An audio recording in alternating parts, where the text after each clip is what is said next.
এই যে গত 3 দিন আগে বিদায় নিয়ে চলে গেলেন বাংলাদেশের বিশাল বড় একটা নেতা তোফায়েল আহমেদ, তিনি বিদায় নেওয়ার পরে মানুষ শুধুমাত্র আলহামদুলিল্লাহ বলে বলে সোশ্যাল মিডিয়াতে ঝড় তুলেছে। তো সেই তোফায়েল আহমেদ সাহেব গত 4 বছর আগে আল্লামা সাঈদীর জানাজা বন্ধ করেছিল। আল্লামা সাঈদীর জানাজায় 40 ধারা জারি করেছিল। যেই নেতারা কোরআনের পাখি, তামাম পৃথিবীর জগৎ বিখ্যাত মুফাসসির আল্লামা সাঈদীর জানাজা বন্ধ করলো, আজকে তাদের জানাজা হচ্ছে প্রকাশ্যে। এটা কি তাদের জন্য সৌভাগ্য নয়? এই যে গত 3 দিন আগে বিদায় নিয়ে চলে গেলেন বাংলাদেশের বিশাল বড় একটা নেতা তোফায়েল আহমেদ, তিনি বিদায় নেওয়ার পরে মানুষ শুধুমাত্র আলহামদুলিল্লাহ বলে বলে সোশ্যাল মিডিয়াতে ঝড় তুলেছে। মানুষ মারা গেলে বলতে হবে কি ইন্না লিল্লাহ। আল্লাহর কোরআন বলেছেন আল্লাযীনা ইযা আসাবাতুহুম মুসিবা ক্বালু ইন্না লিল্লাহি ওয়া ইন্না ইলাইহি রাজিউন।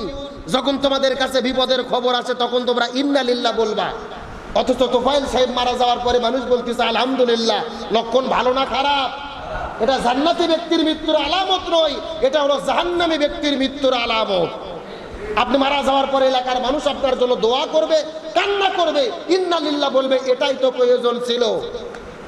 কিন্তু তোফায়েল আহমেদ সাহেব বড়ই সৌভাগ্যবান, তিনি বিদায় নিয়ে চলে গেলেন। হাজারো মানুষ তার জানাজায় গিয়ে তার জন্য দোয়া করতেছে। অথচ এই তোফায়েল আহমেদ সাহেব গত 4 বছর আগে আল্লামা সাঈদীর জানাজা বন্ধ করেছিল। আল্লামা সাঈদীর জানাজায় 40 ধারা জারি করেছিল। যেই নেতারা কোরআনের পাখি, তামাম পৃথিবীর জগৎ বিখ্যাত মুফাসসির আল্লামা সাঈদীর জানাজা বন্ধ করলো, আজকে তাদের জানাজা হচ্ছে প্রকাশ্যে। এটা কি তাদের জন্য সৌভাগ্য নয়? অবশ্যই সৌভাগ্যবান। আলেমের জানাজা বন্ধ করে দিয়েছে। অন্তত 500টা মসজিদে আল্লামা সাঈদীর দোয়া করার জন্য এই জালেমেরা হুজুরদের মসজিদ থেকে ঘাট ধরে বার করে দিয়েছে। চাকরি আউট। আবার জানাজা পড়তে গেছে ইমামকে গ্রেফতার করেছে। ঢাকায় বাইতুল মুকাররমে আল্লামা সাঈদীর জানাজা হওয়ার কথা ছিল, আমি গিয়েছিলাম, জানাজা হতে দেয়নি। 140 ধারা জারি, গোলাগুলি করে জানাজা বন্ধ করলো। তাহলে যেই জালেমেরা আলেমদের জানাজা বন্ধ করলো, আজকে তাদের জানাজা ঠিকই হচ্ছে। তারা সৌভাগ্যবান না? সৌভাগ্যবান, তারা জানাজা ঠিকই পাচ্ছে। আমরা তাদের জানাজা বাধা দিতেও চাই না, শরীয়ত সমর্থনও করে না।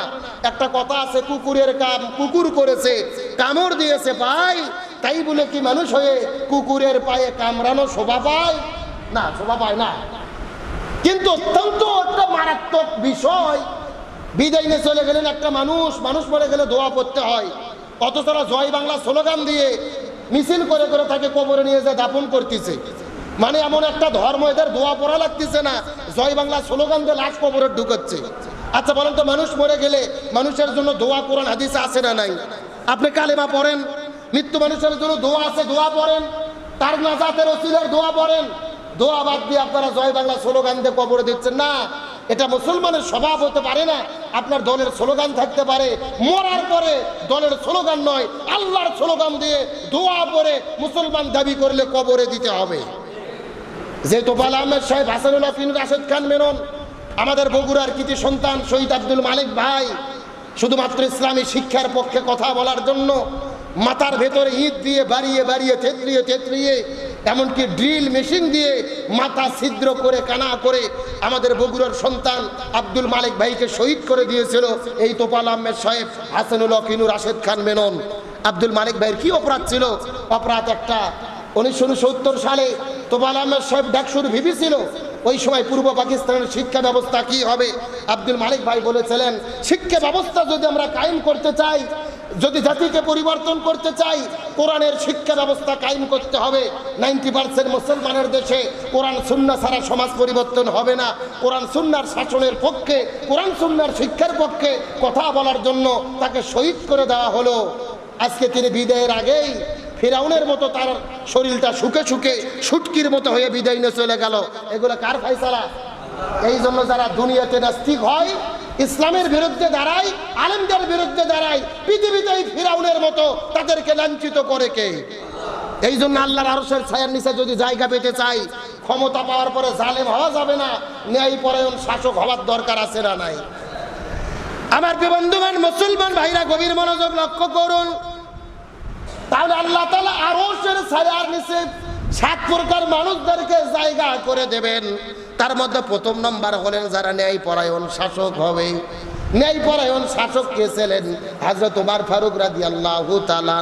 এর ইতিহাসের জীবনের দিকে যদি আমরা লক্ষ্য করে দেখি, অর্ধ পৃথিবীর খলিফা, আমিরাল মুমিনিন, খলিফাতুল মুসলিমিন হযরত ওমর ফারুক রাদিয়াল্লাহু তাআলা অর্ধ পৃথিবীর খলিফা হওয়ার পরে, বাড়ির মধ্য থেকে বের হওয়ার পরে ওই মদিনার অলিগলিতে ঘুরে বেড়াইতেছে।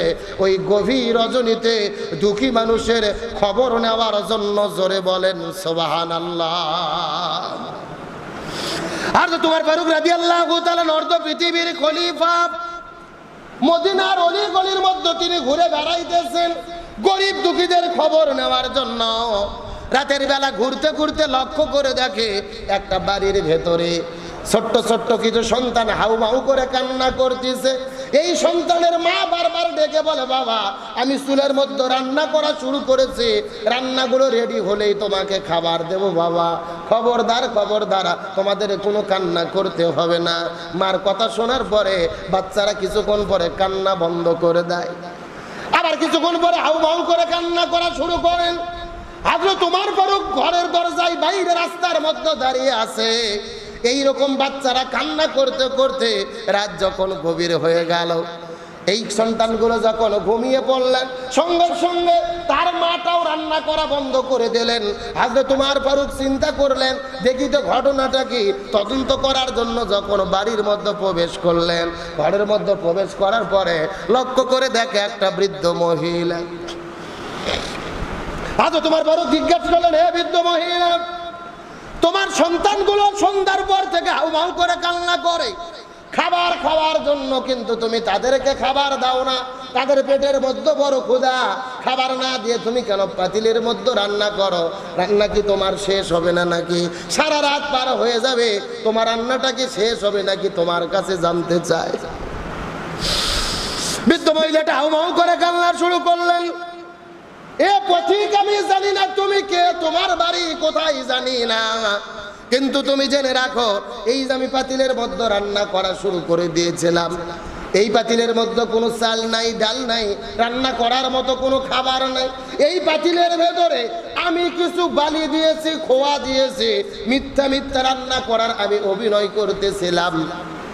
আজকে 1 নয় 2 নয় 3 দিন পার হয়ে গেছে, আমার বাড়ির মধ্যে কোনো খাবার নাই। হযরত ওমর ফারুক অর্ধ পৃথিবীর খলিফা, অনেক চেষ্টা করার পরেও আমি তাকে খুঁজে পাই নাই।